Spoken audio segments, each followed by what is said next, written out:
Page 52.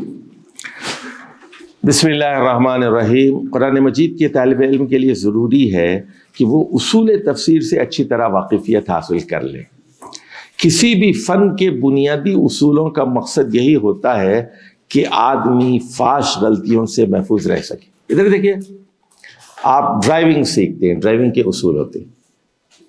کیوں؟ یہ red light ہے، یہ ہاسپٹل زون ہے، اسکول زون ہے، آہستہ چلاؤ، پہاڑی آ رہی ہے، خطرناک موڑ، سائن لگے ہوتے ہیں نا.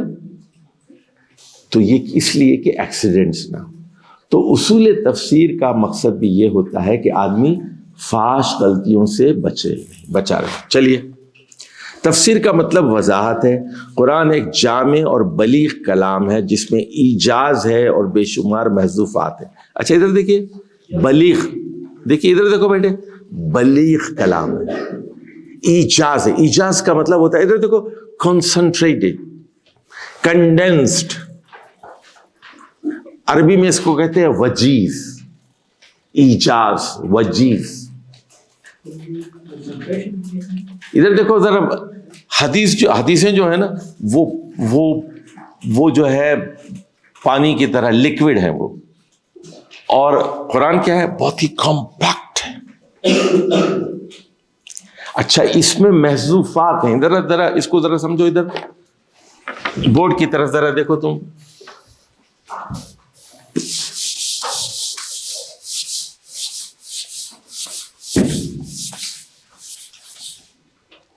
اب یہ ایک جملہ ہے نا، اور یہ ایک جملہ ہے، یہ ایک جملہ ہے. مثال کے طور پر یہاں ایک جملہ چھپا ہوا ہوتا ہے،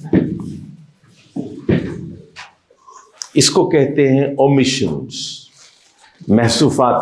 قرآن میں بہت ہیں، بہت ہیں، بہت ہیں. اس لیے میں کہتا ہوں لٹریچر پڑھو، ادب پڑھو، تو پھر تم میں اتنی صلاحیت پیدا ہوگی کہ یہ جو مسنگ چیز ہے اس کو تم کیپچر کر سکو. جیسے مثال کے طور پر کل میں نے ایک آیت پڑھی تھی سورۃ العنکبوت کی کہ ان الصلاۃ تنہا عن الفحشاء والمنکر. اب دیکھیے یہاں فرمایا کہ ان الصلاۃ تنہا عن الفحشاء والمنکر، ٹھیک ہے. اور یہاں کہا گیا وَلَذِكْرُ اللَّهِ اکبر. اب یہاں پر اکبر کا مطلب کیا ہے؟ کبیر نہیں کہا، زیادہ بڑی چیز ہے. کبیر نہیں کہا نا، کبیر ذکر اللہ کبیر نہیں کہا گیا، ذکر اللہ اکبر کہا گیا. اچھا، اب یہاں پر بات ہو رہی ہے ذکر کی، اور یہاں پر بات ہو رہی ہے صلاح کی، نماز کی بات ہو رہی ہے. یہاں ایک جملہ چھپا ہوا ہے کہ نماز جو ہے برائی سے روکتی ہے، فحاشی سے روکتی ہے، قبیح کاموں سے روکتی ہے، منکر سے، تنہا عن الفحشاء والمنکر، حرام چیزوں سے، فحاشی سے روکتی ہے نماز. نماز کی اہمیت بتائی نا. اب یہاں پر ایک جملہ چھپا ہوا ہے کہ نماز بہت بڑی چیز ہے. یعنی یہاں پر سنی الصلاۃ کبیرۃ، نماز بہت بڑی چیز ہے، لیکن نماز سے بڑی چیز کیا ہے؟ اللہ کی یاد ہے. نماز سے بڑی چیز، اکبر چیز کیا ہے؟ یاد ہے. نماز کس لیے پڑھتے ہیں آپ؟ اللہ کی یاد کے لیے پڑھتے ہیں. سمجھ گئے بات؟ پہلے بتایا تھا نا نماز کے بارے میں. موسیٰ علیہ السلام کو اللہ نے کیا کہا؟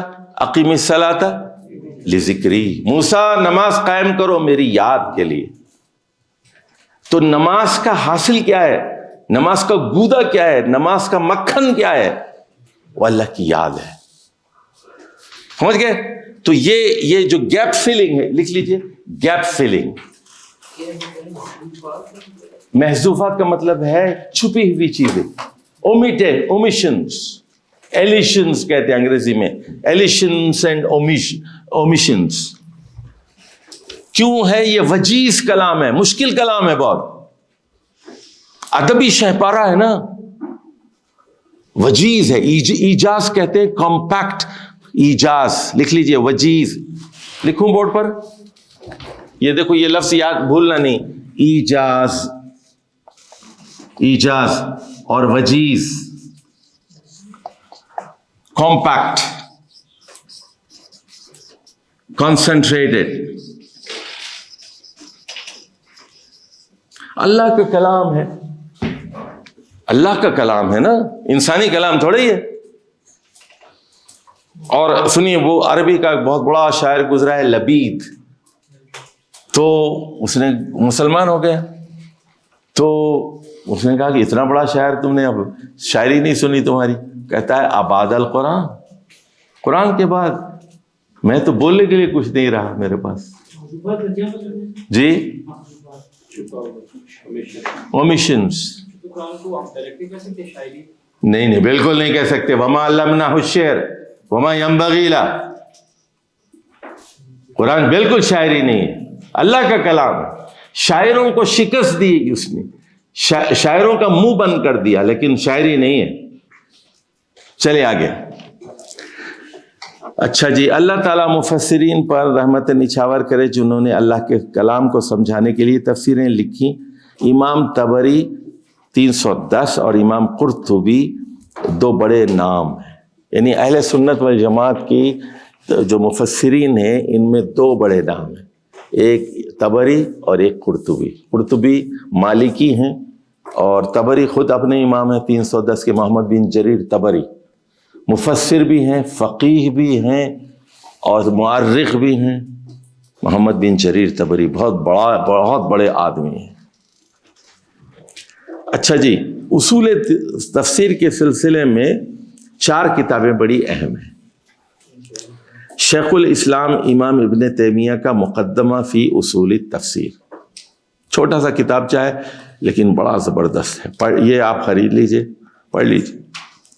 شاہ ولی اللہ صاحب محدث دہلوی کی الفوز الکبیر, مولانا حمید الدین فراہی کے رسائل اور مولانا مودودی کی کتاب قرآن کی 4 بنیادی اصطلاحیں. یہ کتاب بھی مشکل ترین کتاب ہے. مولانا مودودی کی ایک کتاب بہت مشکل ہے, 4 بنیادی اصطلاحیں. تو یہ بڑی یعنی کی کتاب ہے, کلیدی کتاب ہے. یہ تفہیم القرآن کے مقدمے میں بھی بعض اہم باتیں ہیں. علوم قرآن پر بہت لوگوں نے لکھا. ابو حیان اندلوسی, بدر الدین زرکشی اور جلال الدین سیوطی کی کتابوں سے بھی استفادہ کیا جا سکتا ہے. اچھا, علوم قرآن پر البرہان اور الاتقان کے نام سے یہ کتابیں ہیں, مارکیٹ میں آپ دیکھ لیجئے ان کو. اور مولانا گوہر رحمان صاحب کی ایک کتاب ہے علوم القرآن, اردو میں اس سے اچھی کتاب نہیں ہے, لکھ لیں گے. 2 جلدوں میں ہے مولانا گوہر رحمان کی علوم القرآن.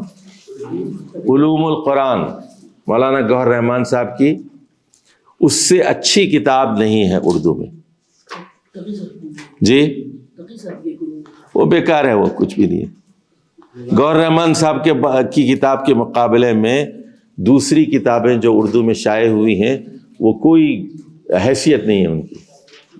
15-20 آدمیوں نے لکھی ہے کتابیں اردو میں, لیکن گوہر رحمان صاحب کی کتاب سب سے اچھی کتاب ہے, علوم القرآن کی. علوم القرآن. چلیے جی آگے جائیے. اب چند بنیادی باتوں کی طرف ہم اشارہ کر رہے ہیں جو مندرجہ بالا علماء کی کتابوں سے ماخوذ ہیں. پہلا دیکھیے, یہاں پر میں نے 20 باتیں بتائی, 20 باتیں. اب ذرا دیکھو, اب ہم قرآن پڑھنے سے پہلے اصول تفسیر پڑھ رہے ہیں تاکہ آپ بھٹکے نہیں, گمراہ نہ ہو جائیں, اہل سنت کے مسلک پر قائم اور دائم رہیں. پہلا اصول یہ ہے تفسیر القرآن بالقرآن. تفسیر کا پہلا اصول یہ ہے کہ قرآن کی تفسیر خود قرآن سے کی جائے. کیوں کی جائے؟ ادھر دیکھو, متکلم خود اپنے کلام کی بہترین وضاحت کرتا ہے. ادھر دیکھیے, اب میں نے ایک بات کی, آپ لوگوں نے جا کے کسی اور کو بتا دی. میں نے کہا کچھ اور تھا, آپ نے جا کے کچھ اور بتایا, لوگ مجھے مارنے کے لیے آ گئے. میرے کلام کی وضاحت کون کرے گا؟ خود میں کروں گا۔ ساس بہو میں جھگڑا ہو گیا، ساس نے کوئی جملہ کس دیا اور بہو نے اس کا کچھ اور مطلب لے لیا۔ ساس کہتی ہے بیٹی یہ جملہ تو میرا ہے، لیکن جو مفہوم تم لے رہی ہو نا وہ مفہوم میرا نہیں ہے، جملہ میرا ہے، مفہوم تمہارا ہے۔ تو ساس کے کلام کا مفہوم کون بیان کرے گی؟ خود ساس بیان کرے گی۔ بہو کے کلام کا مطلب کون بیان کرے گی؟ خود بہو بیان کرے گی۔ سمجھ گئے بات؟ نمبر 2، قرآن میں کہیں اجمال ہے تو کہیں تفصیل ہے۔ اجمال کس نے پوچھا تھا نا کسی نے؟ اجمال کا مطلب یہ ہے کہ کمپیکٹ کہیں ہے، اشارہ ہے کہیں، دوسری جگہ تفصیل ہے اس کی، اس لیے قرآن کو قرآن سے سمجھنے کی کوشش کرتے ہیں۔ نمبر 3، قرآن تناقض سے پاک ہے۔ تناقض کا مطلب لکھ لیجیے، کانٹرڈکشن نہیں ہے قرآن میں، کانٹرڈکشنز نہیں ہے قرآن میں، کانٹرڈکشنز نہیں ہے۔ اللہ کا کلام ہے نا، اللہ کے کلام میں کانٹرڈکشنز نہیں ہو سکتے۔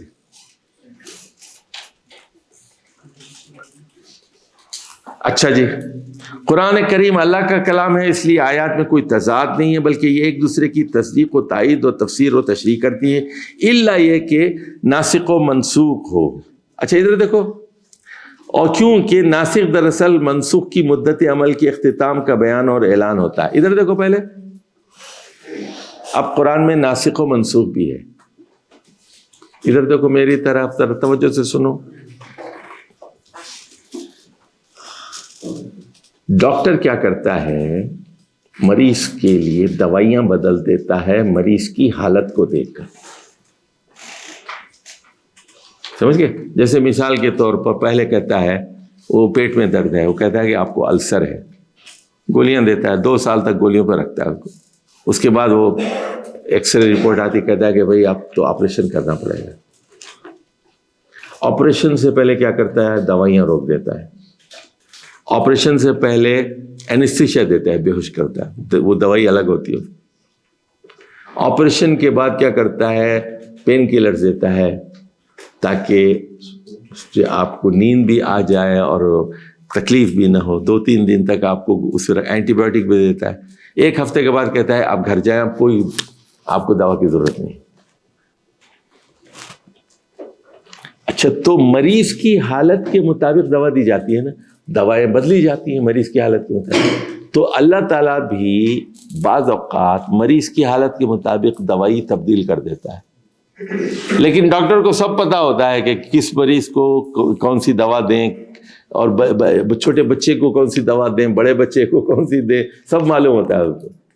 چلیے آگے، اس کی ہزاروں مثالیں ہیں۔ مثلا قرآن میں ایک مضمون کئی جگہ آیا ہے کہ انسان کو اس کی محنت کا صلہ ملتا ہے۔ اگر وہ دنیا چاہتا ہے تو دنیا مل جاتی ہے، اگر آخرت چاہتا ہے تو آخرت ملے گی۔ مسلمانوں سے کہا گیا کہ وہ اللہ سے دنیا بھی مانگے، آخرت بھی۔ جو صرف دنیا مانگے گا اسے آخرت میں کچھ نہیں ملے گا۔ اللہ کے پاس دنیا بھی ہے، آخرت بھی ہے۔ دنیا ہو یا آخرت، ہر ایک کے لیے محنت ضروری ہے۔ اچھا، یہ ہم آپ کو الگ سے بھی پڑھا دیں گے۔ یہ ایک ہے دنیا اور آخرت میں محنت کے اصول۔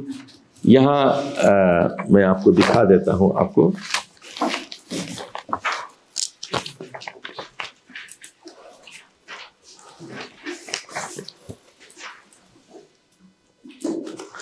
لکھ لیجئے، یہاں پیج 154 پہ ہے یہ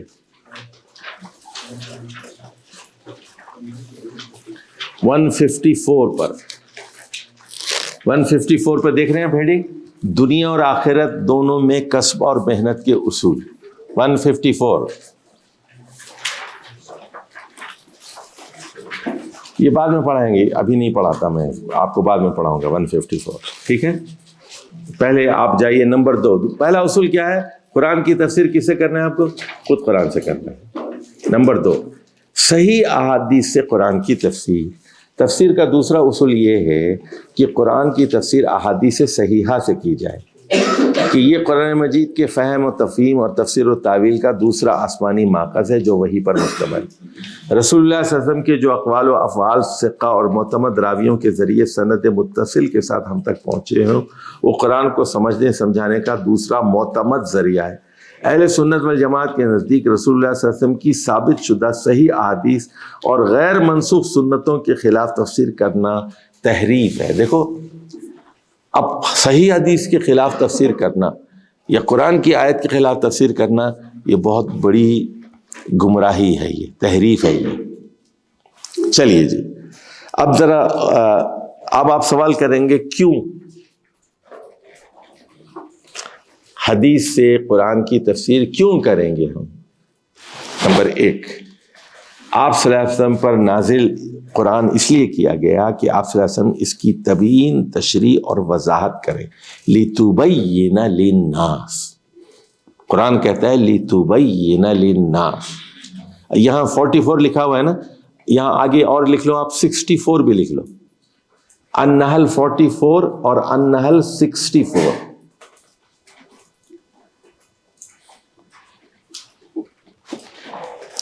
چوالیس اور 64 دو آیات ہیں سورہ نحل ہی کی۔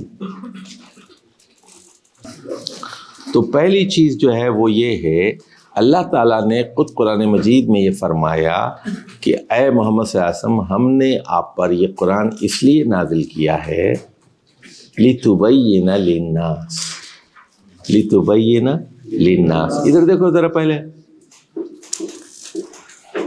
چلو میں تم کو کئی طریقے سے سمجھاتا ہوں۔ جیسے مثال کے طور پر آپ ایک 10 منزلہ عمارت بنانا چاہتے، آپ کو ایک آرکیٹیکٹ 10 منزلہ عمارت کا نقشہ بنا کے دیتا ہے، الیکٹریکل ڈرائنگز دیتا ہے، میکینیکل ڈرائنگز دیتا ہے، اسٹرکچرل ڈرائنگز دیتا ہے اور لے آؤٹ دیتا ہے آپ کو، لیکن آپ اس کو پڑھ نہیں سکتے۔ اسٹرکچرل ڈرائنگ کو آپ پڑھ نہیں سکتے، اس کی علامات کو نہیں سمجھ سکتے۔ تو اس کے بعد وہ جو جس نے ڈیزائن کیا ہے اس کو، آرکیٹیکٹ، وہ یہ کہتا ہے کہ ہم آپ کو انجینئر دیں گے، وہ کھڑے ہو کر اس نقشے کے مطابق یہ بلڈنگ تعمیر کرے گا۔ تو ایک چیز ہوگی نا بات کہ اللہ تعالیٰ نے صرف کتاب نہیں نازل کی، کتاب کے ساتھ ایک رسول کو بھیجا۔ اس کو سمجھ لیجیے۔ چلیے دوسری بات، غالب کا مشہور شعر ہے، آپ نے غزل سنی ہوگی، کوئی دن گر زندگانی اور ہے، ہم نے بھی کچھ دل میں ٹھانی اور ہے، ہو چکی غالب بلائیں سب تمام، ایک مرگے ناگہانی اور ہے۔ تو اس میں ایک شعر ہے، سنیے، دیکھ کے خط، دیکھ کے خط منہ دیکھتا ہے نامبر، دیکھ کے خط منہ دیکھتا ہے نامبر، کچھ تو پیغام زبانی اور ہے۔ اچھا، آپ پیغام لے کے چلے گئے نا، واپس لے کے آ گئے پیغام، تو قاصد کا یہ کام نہیں ہوتا کہ پیغام ادھر سے لیے ادھر سے لیے، وہ پوچھتے اچھا تو جب تم نے خط دیا تھا اس وقت کیا موڈ تھا؟ خط جب لے رہے تھے تو چہرے کے کیا تاثرات تھے؟ خط جب پڑھ رہے تھے تو مسکراہٹ تھی یا غصہ تھا؟ پڑھنے کے بعد کیا تھا؟ تمہیں بٹھایا بھی یا کھڑا ہی کر دیا؟ چائے پانی بھی پوچھی کہ نہیں پوچھا؟ سمجھ گئے؟ تو دیکھ کے خط منہ دیکھتا ہے نامبر، کچھ تو پیغام زبانی اور ہے۔ تو یہ دو مثالیں میں نے آپ کو دے دیں کہ آگے پھر قرآن میں جب جائیں گے تو میں سمجھاؤں گا آپ کو کہ جو بیوقوف یہ سمجھتے ہیں کہ صرف ہمارے لیے قرآن کافی ہے، وہ کافر ہیں، مسلمان نہیں ہیں۔ جو بیوقوف یہ سمجھتے ہیں ہمارے لیے قرآن کافی ہے، وہ مسلمان نہیں ہو سکتے، وہ کافر ہیں۔ دیکھیے محمد صلی اللہ علیہ وسلم کے بغیر کوئی قرآن نہیں. سمجھ گئے؟ اس کو لکھ لو کاپی میں. محمد صلی اللہ علیہ وسلم کے بغیر کوئی قرآن نہیں ہے. اب مثال کے طور پر ایک آدمی کہتا ہے اقیم الصلاۃ، ڈکشنری نکالتا ہے، سنیے، کہتے ہیں میں تو قرآن کو فالو کر رہا ہوں. صلاح کا مطلب دیکھے گا وہ مائل ہونا، توجہ کرنا، دلچسپی لینا. وہ کہتا ہے میں تو اللہ کی طرف مائل ہوں.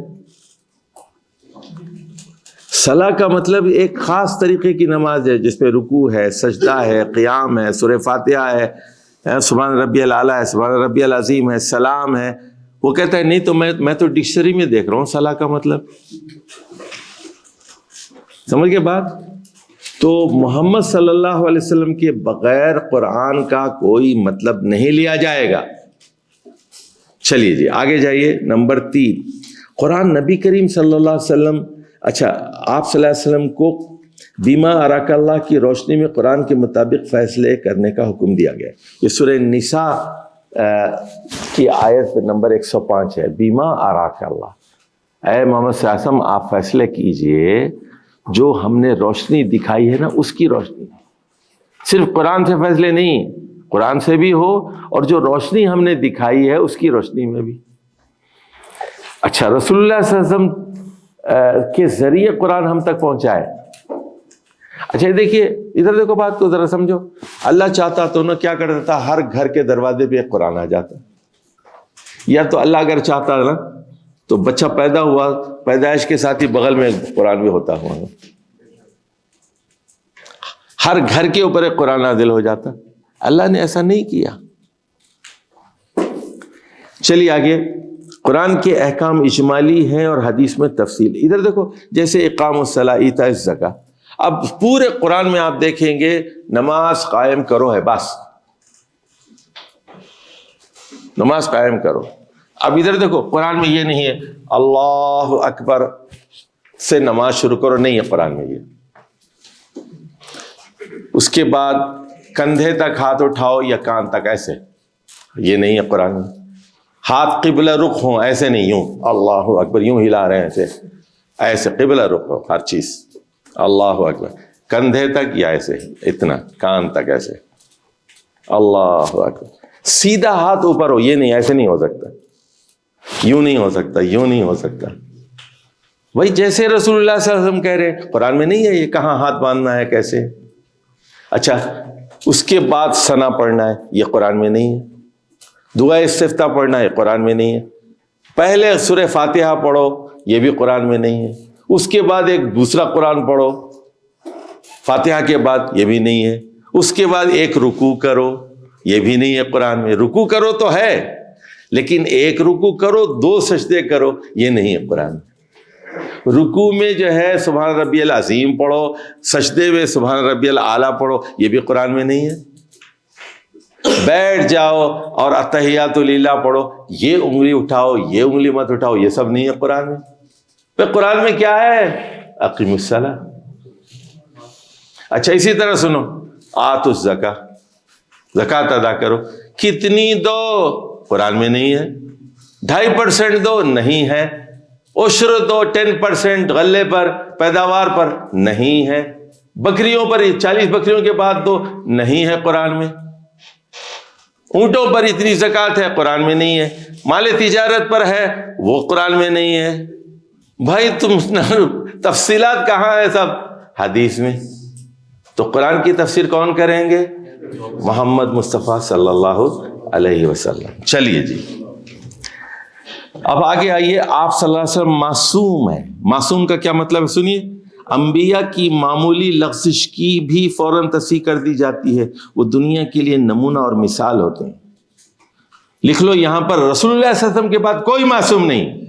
ادھر دیکھو کوئی صحابی معصوم نہیں ہے، کوئی اہل بیت معصوم نہیں ہے. یہ شیعوں کا عقیدہ ہے کہ 12 امام معصوم ہیں. اہل سنت کا یہ عقیدہ بالکل نہیں ہے. رسول اللہ صلی اللہ علیہ وسلم کے بعد کوئی معصوم نہیں. اس کو اچھی طرح سمجھ لو. محمد صلی اللہ علیہ وسلم معصوم ہے، آخری نبی ہیں، ختم، بس کے بعد معاملہ ختم. کوئی بھی نہیں ہے. ابو بکر صدیق معصوم نہیں ہے، حضرت عمر معصوم نہیں ہے، خلفاء راشدین معصوم نہیں ہے، حضرت علی نہیں ہے، حسین نہیں ہے، 12 امام نہیں ہے، کوئی بھی معصوم نہیں ہے. نہ حضرت عائشہ ہے، نہ حضرت حفصہ ہے، نہ ام سلمہ ہے، نہ ازواج مطہرات ہے، کوئی بھی معصوم نہیں ہے. چلیے جی، معصوم کا مطلب کیا ہے کہ اس سے کوئی غلطی یا لغزش ہو جائے فوراً اس کی اصلاح کر دی جاتی ہے. نبی سے معصوم کا کیا مطلب ہے سنیے. انفالبل کا مطلب کیا ہے، لکھ لو بھائی یہاں. معصوم کا مطلب یہ ہے کہ ان سے کوئی لغزش یا غلطی ہو جائے اس کی کیا ہوتی ہے، فوراً اصلاح ہو جاتی ہے، اس کو معصوم کہتے ہیں. حضور پاک صلی اللہ علیہ وسلم معصوم ہے، اور معصوم کی ڈیفینیشن یہ ہے کہ اگر ان سے غلطی ہو جائے تو وہ تصحیح ہو جاتی ہے. بالکل. اور پھر قرآن میں یہ بھی کہا گیا کہ حضور اپنی غلطی سے کچھ نہیں بولتے، جو بھی اللہ کے حکم سے بولتے، تو غلطی حضور پاک صلی اللہ علیہ وسلم کو کیسے ہو سکتی ہے؟ بھائی وہ پھر آتے ہیں، تھوڑا سا بتاتے ہیں آپ کو کہ قرآن میں بھی رسول اللہ صلی اللہ علیہ وسلم کو 3-4 مرتبہ ٹوک دیا گیا اور کہا گیا لِمَ تُحَرِّمُ مَا أَحَلَّ اللَّهُ لَكَ. سورہ تحریم کی پہلی آیت، اے نبی آپ اپنے اوپر ایک حلال چیز کو کیوں حرام کرتے ہیں؟ لِمَ أَذِنْتَ لَهُمْ، کیوں آپ نے اجازت دی ان کو، کیوں رخصت دی آپ نے؟ تو اللہ دیکھیے، آدم سے بھی غلطی ہو گئی، اللہ نے معاف کر دیا اس کو، درخت کے پاس نہیں جانا. موسیٰ علیہ السلام سے قتل ہو گیا، فوراً معاف کر دیا اللہ تعالیٰ نے ان کو. یونس علیہ السلام کس سے غلطی ہو گئی، مچھلی کے پیٹ میں تھے، اللہ نے دعا سکھائی، معاف کر دیا ان کو. نبی سے جب بھی غلطی ہوتی ہے، لغزش ہوتی ہے یا جو بھی ہوتی ہے، اس کو فوراً درست کر دیا جاتا ہے. کیوں؟ اس لیے کہ وہ دنیا کے لیے نمونہ ہوتا ہے، مثال ہوتا ہے. ہر نبی معصوم کنسیڈر ہوتا ہے، ہر نبی معصوم ہوتا ہے. چلیے جی، احادیث کے سلسلے میں ایک اہم اصول قرآن کی تفسیر میں سنو غور سے. ضعیف اور موضوع جھوٹی گھڑی ہوئی روایت سے بچنا چاہیے. تفسیر ثعلبی، تفسیر واحدی اور جار اللہ زمخشری کی تفسیر کشاف میں ہر ایک سورت کے فضائل کی اکثر حدیثیں موضوع ہیں. اب دیکھ رہے ہیں ثعلبی، واحدی اور کشاف حالانکہ معتزلی ہے لیکن جو ہے جھوٹی حدیثیں بھی لے کے آتا ہے قرآن کی فضیلت میں. تو یہ بڑا احتیاط کی ضرورت ہے. آگے جائیے، 2 مثالیں لے لیجیے آپ. کس کی؟ اب احادیث سے. ادھر دیکھیے، ظلم کا مشہور معروف مطلب ہے ناانصافی، لیکن قرآن میں ظلم کا لفظ کئی معنی میں استعمال ہوا ہے. اچھا اب ادھر دیکھیے، الذین آمنوا ولم یلبسوا ایمانہم بظلم اولئک لہم الامن وہم مہتدون. الذین آمنوا ولم یلبسوا ایمانہم بظلم اولئک. اچھا، وہ لوگ جنہوں نے اپنے ایمان کو ظلم کے ساتھ نہیں ملایا تو وہی امن میں ہوں گے. ایمان کے ساتھ ظلم نہ ہو. تو صحابہ کرام بڑے پریشان ہو گئے، تو کہنے لگے کہ ہم میں تو ہر آدمی تھوڑا بہت ظلم تو کرتا ہی ہے، ہم صاحب ایمان ہیں، ایمان کے ساتھ تھوڑا بہت ظلم کرتے نہیں، کرتے تو ہیں ہم. تو اللہ تو یہ کہہ رہا ہے کہ وہ جو ہے جو نہیں ملایا ظلم تو وہ امن میں رہیں گے، ہم تو ملاتے ہیں، پھر ہمارے ساتھ کیا ہوگا؟ تو رسول اللہ صلی اللہ علیہ وسلم نے فرمایا یہاں ظلم سے مراد شرک ہے. ٹھیک ہے نا؟ آگے جاؤ کہ رسول اللہ صلی اللہ علیہ وسلم نے اس آیت میں ظلم کی تفسیر کرتے ہوئے فرمایا کہ اس سے مراد شرک ہے، جیسا کہ سورہ لقمان میں فرمایا یا بنی لا تشرک باللہ ان الشرک لظلم عظیم. سمجھ گئے؟ اب قرآن میں ایک لفظ آ گیا ظلم کا، وہاں ظلم کا کیا مطلب ہے؟ شرک ہے. چلیے آگے، اب دوسری مثال لے لیجئے. سورۃ الحجر میں ہے سبع من المثانی. سبع کا مطلب ہے 7، مثانی جو دہرائی جاتی ہیں. تو فرمایا گیا کہ اس سے مراد سورۃ الفاتحہ ہے. وہ 7 آیتیں جو دن میں آپ تقریباً 40 مرتبہ پڑھتے ہیں، 40 رکعت تقریباً پڑھتے ہیں، 17 رکعت فرض پڑھتے ہیں، 12 رکعت آپ سنت موقدہ پڑھتے ہیں، اور وتر کی نماز پڑھتے ہیں، پھر نفل پڑھتے ہیں، تہجد پڑھتے ہیں، تو 30-40 مرتبہ تو پڑھتے ہیں آپ. تو یہ بار بار دہرائی جانے والی 7 آیات کون سی ہیں؟ سورہ فاتحہ کی۔ چنانچہ صحیح بخاری میں ہے کہ دیکھیے الحمدللہ رب العالمین ہی السبع المثانی والقرآن العظیم، اور قرآن میں وہاں کیا ہے؟ وَلَقَدْ آتَيْنَاكَ سَبْعًا مِّنَ الْمَثَانِي وَالْقُرْآنِ الْعَظِيمِ۔ تو قرآن کی 7 مثانی کی تفسیر کہاں سے کریں گے ہم؟ حدیث سے کریں گے۔ اچھا ادھر دیکھو، اب ضمنی بات یہ بھی سمجھ لیجئے، اٹینٹیو بھائی، اصلاحی صاحب نے، مولانا امین حسن اصلاحی صاحب نے قرآن مجید کے 7 گروپس بنائے ہیں تدبر قرآن میں، اور وہ کہتے ہیں کہ 7 مثانی سے مراد یہ 7 گروپ ہیں، تو یہ اصلاحی صاحب کی بات صحیح نہیں ہے۔ چلیے آگے بڑھیے۔ تیسرا اصول ہے اقوال صحابہ سے قرآن کی تفسیر۔ تفسیر قرآن کا تیسرا اصول یہ ہے کہ قرآن کی تفسیر اقوال صحابہ سے کی جائے۔ اچھا اس میں 2 صحابی بہت بڑے صحابہ ہیں، ایک عبداللہ بن مسعود ہے جن کا انتقال 32 ہجری میں ہوا، دوسرے ہیں عبداللہ بن عباس جن کا انتقال 68 میں ہوا، یعنی ان کے 36 سال بعد ہوا ہے، جونیئر ہیں وہ۔ معلوم ہونا چاہیے کہ پہلے قرآن کو دیکھا جائے گا، پھر صحیح احادیث کو، پھر اس کے بعد رسول صلی اللہ علیہ وسلم سے کوئی مستند تفسیر بھی ثابت نہ ہو تو صحابہ کی آثار کی روشنی میں قرآن کی تفسیر کی جاتی ہے۔ اب سوال یہ ہے کہ کیوں؟ اس لیے کہ نمبر 1 صحابہ اہل زبان تھے، صحابہ اہل زبان تھے۔ نمبر 2 صحابہ ہی کے محاورے میں قرآن نازل ہوا، ان کے ایڈیمز میں، ان کے فریزز میں، ان کے روزمرہ میں، ان کے محاورے میں قرآن نازل ہوا ہے۔ نمبر 3 صحابہ اس کے پس منظر کو سمجھتے تھے۔ دیکھیے ان کی زبان تھی نا، بچپن سے وہ دیکھو صحابہ کرام نے گرامر نہیں پڑھی، ان کو گرامر پڑھنے کی کیا ضرورت تھی؟ بکریاں چراتے تھے، ریگستان میں ہوتے تھے، ان کو تو وہ جو زبان تھی جو بولتے تھے، مکے کی معیاری زبان، قریش کی معیاری زبان، اس میں قرآن نازل ہوا۔ اور رسول اللہ صلی اللہ علیہ وسلم کی زبان وہ افصح العرب تھے، بہترین عربی بولتے تھے، افصح العرب تھے وہ۔ اچھا صحابہ نے خود رسول اللہ صلی اللہ علیہ وسلم کی زبان سے قرآن اور اس کا مطلب سیکھا تھا۔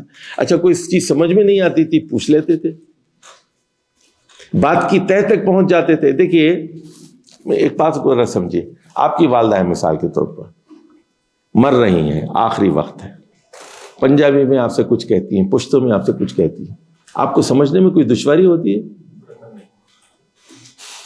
یاد رہتے ہیں آپ کو کہ میری والدہ نے مرتے وقت یہ الفاظ بتائے تھے، یہ وصیت کی تھی، بیٹا نماز پڑھو، یہ کرو وہ کرو، اس کو خیرات دو، اس کو خیرات دو، اس کا خیال رکھو، اس کا خیال رکھو۔ بھولیں گے آپ کبھی؟ زبان ہی یاد ہو جاتی ہے نا، آپ کی زبان ہے، آپ کا محاورہ ہے وہ۔ اچھا ادھر دیکھیے، صحابہ تفسیر میں احتیاط سے کام لیتے تھے۔ صحابہ رسول اللہ صلی اللہ علیہ وسلم کی طرح معصوم نہیں ہے۔ قرآن کی تفسیر میں بعض اوقات صحابہ کے درمیان بھی اختلاف پایا جاتا ہے، لیکن یہ اختلاف لفظی زیادہ ہے، معنوی کم ہے۔ یعنی ادھر دیکھیے مثال کے طور پر اہدنا الصراط المستقیم ہے، فرض کیجیے، تو اہدنا الصراط المستقیم کیا ہے؟ تو بعض نے کہا توحید کا راستہ ہے، دوسروں نے کہا اسلام کا راستہ ہے، تیسرے نے کہا جنت کا راستہ ہے، مضبوط۔ جیسے یقین اور تیقن نہیں، دیکھیے دیکھیں گے نا کہ صحیح حدیث ہے، ضعیف حدیث ہے، جھوٹی حدیث ہے، قوی قول کون سا ہے؟ تیقن کی بات بالکل نہیں ہے۔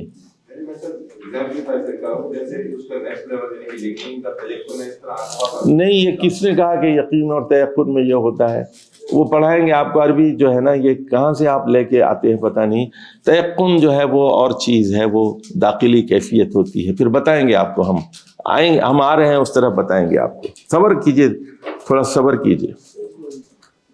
اچھا اقوال قول سے مراد وہ قول ہے، لکھو آگے، قرآن اور صحیح حدیث سے قریب تر ہو اور جو قول زیادہ صحیح سند کے ساتھ منقول ہوا۔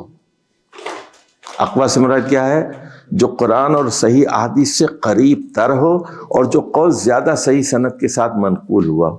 اچھا صحابہ میں 10 لوگ تفسیر کے امام سمجھے جاتے ہیں، یہ بہت اہم بات ہے۔ دیکھو صحابہ ہزاروں تھے، لیکن اب یہاں کلاس میں اتنے لوگ ہیں نا، کیا سب برابر ہیں؟ نہیں ہے۔ کیا صحابہ برابر تھے؟ نہیں تھے۔ کسی کا علم زیادہ تھا، کسی کی ذہانت زیادہ تھی، کسی کی صحبت زیادہ تھی، کوئی انٹیلیجنٹ تھا، کوئی نہیں تھا، ہر مختلف قسم کے لوگ تھے۔ کسی بھی معاشرے میں کیا سارے لوگ ایک جیسے ہوتے ہیں؟ کیا کسی شہر میں، کسی خاندان میں سارے لوگ ایک جیسے ہوتے ہیں؟ کیا وہ روبوٹس ہوتے ہیں؟ کیا مشینوں کے بنے ہوتے ہیں لوگ؟ چلیے آگے۔ اس میں حضرت ابوبکر صدیق 13 میں انتقال ہوا، حضرت عمر فاروق 24، حضرت عثمان کا 35 میں، حضرت علی کا 40 میں، عبداللہ بن مسعود کا 32 میں، عبداللہ بن عباس کا 68 میں، ابی بن کعب بہت بڑے صحابی ہیں، انصاری ہیں، سنیے، زید بن ثابت انصاری ہیں، لکھ لیجئے وہاں انصاری، 45 میں ہوا، ابو موسیٰ اشعری قبیلہ اشعر کے ہیں، 56 میں ہوا، اور عبداللہ بن زبیر شہید ہیں، 73 میں حجاج بن یوسف نے ان کو مکے میں شہید کیا تھا اور خانہ کعبہ سے لاش لٹکائی تھی۔ عبداللہ بن زبیر خلیفہ ہیں یہ، اور انہوں نے 9 سال حکومت کی ہے، 64 سے لے کے 73 تک، لکھ لیجئے 64 سے 73 تک خلیفہ رہے، یعنی یزید کے بعد 9 سال یہ مکہ مدینہ اور حجاز وغیرہ کے خلیفہ رہے۔ عبداللہ بن زبیر حضرت عائشہ کے بھانجے ہیں، ابو بکر کے نواسے ہیں، اور حضرت اسما کے بیٹے ہیں، زبیر بن عوام کے بیٹے ہیں، عشرہ مبشرہ کے، بہت ہی قابل آدمی ہے، تفسیر کے امام ہیں عبداللہ بن زبیر۔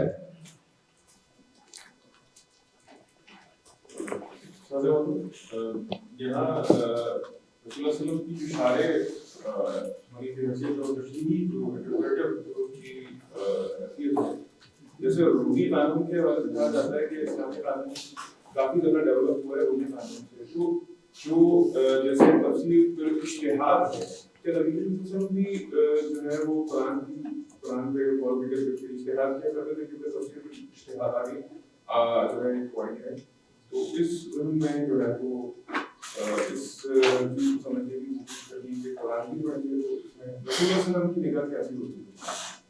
دیکھیے ہمیں نہیں معلوم کہ رسول اللہ صلی اللہ علیہ وسلم اجتہاد کرتے تھے، اور کون سا اجتہاد تھا کون سا نہیں تھا ہمیں نہیں معلوم۔ We cannot draw a line۔ فرض کیجئے اجتہاد کرتے بھی تھے، اگر اللہ اس پہ نہیں ٹوکتا تھا تو اس کا مطلب یہ ہے کہ اللہ کی اپروول ہو گئی اس کی۔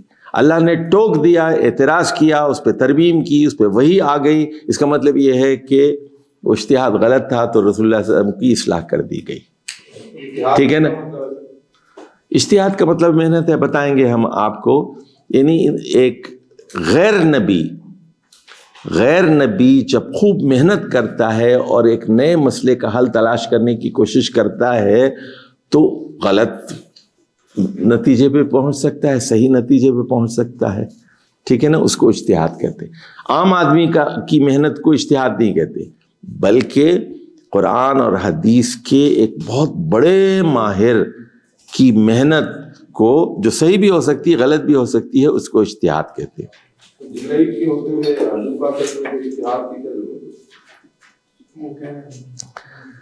چلیے اس پہ بات کریں گے، پھر آتے ہیں انشاءاللہ۔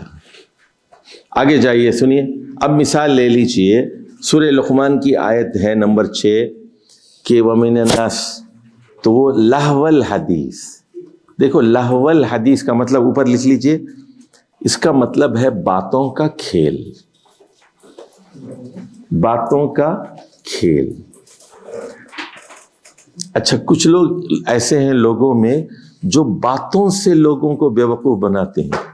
اچھا سنی میرے بھائی، سنیں ذرا، وہ صدردی صاحب غور سے سنیں ذرا، وہ آپ وہ تیقن یقین، یہ اہل تشیع جو ہوتے ہیں نا، یہ لفظوں سے کھیلتے ہیں، اس میں مٹیریل کچھ نہیں ہوتا، اس کے اندر باتوں کا کھیل ہوتا ہے، یہاں سے چلی وہاں سے چلی، ایسے ہوا یوں ہوا، ہاں۔ اچھا الفاظ، سمجھے الفاظ کا گورکھ زندہ ہوتا ہے، یوں انگلیاں، اور وہ آئینے کے سامنے بیٹھ کر پریکٹس کرتے ہیں اس کی میر انی، میں نے ہٹلر کے بارے میں بتایا تھا نا آپ کو، ہٹلر جو ہے تقریر جب کرتا تھا تو آئینے کے سامنے بیٹھتا تھا. میر انیس کے بارے میں بھی یہی بات ہے. وہ مرثیہ جب پڑھتے تھے تو مرثیہ آنے سے پہلے وہ آئینے کے سامنے پریکٹس کرتے تھے. اچھا یہ جو تھا آپ کا بھی مر گیا ضیاء محی الدین جو ہے، یہ بھی وہی ہے. وہ صداقہ آواز کے نشوب و فراز سے الو بناتا تھا وہ، اور کیا اس کے پڑھنے کا انداز ہوتا تھا، سمجھے آپ. جب قطع کی مسافت شب آفتاب نے، جلوہ کیا سحر کے رخے بے حجاب نے. کہاں رکنا ہے، کہاں تھمنا ہے، کہاں زور سے بولنا ہے، کہیں آواز نیچی کرنی ہے، وہ ڈائلاگ کیسے ادا کرنا ہے، ایک فن ہے وہ.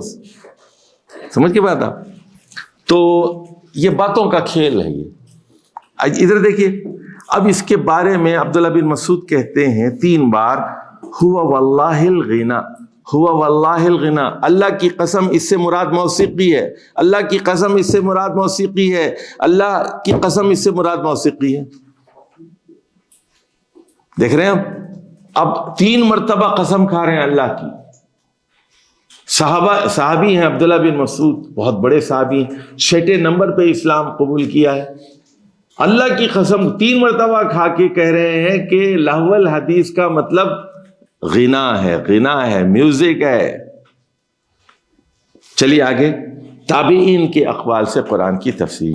قرآن کی تفسیر کا چوتھا ماخذ تابعین کے اقوال و آثار ہیں، بشرطے کہ صحیح سند کے ساتھ منقول ہوں. بالخصوص عبداللہ بن عباس کے مکی شاگرد. دیکھیے عبداللہ بن عباس کو ذرا سمجھ لیجئے. ادھر دیکھو پہلے غور سے، کہیں سائٹ پہ آپ لوگ لکھتے جاؤ ذرا. ادھر دیکھو، رسول اللہ صلی اللہ علیہ وسلم کی موت کے وقت یہ 14 سال کے تھے.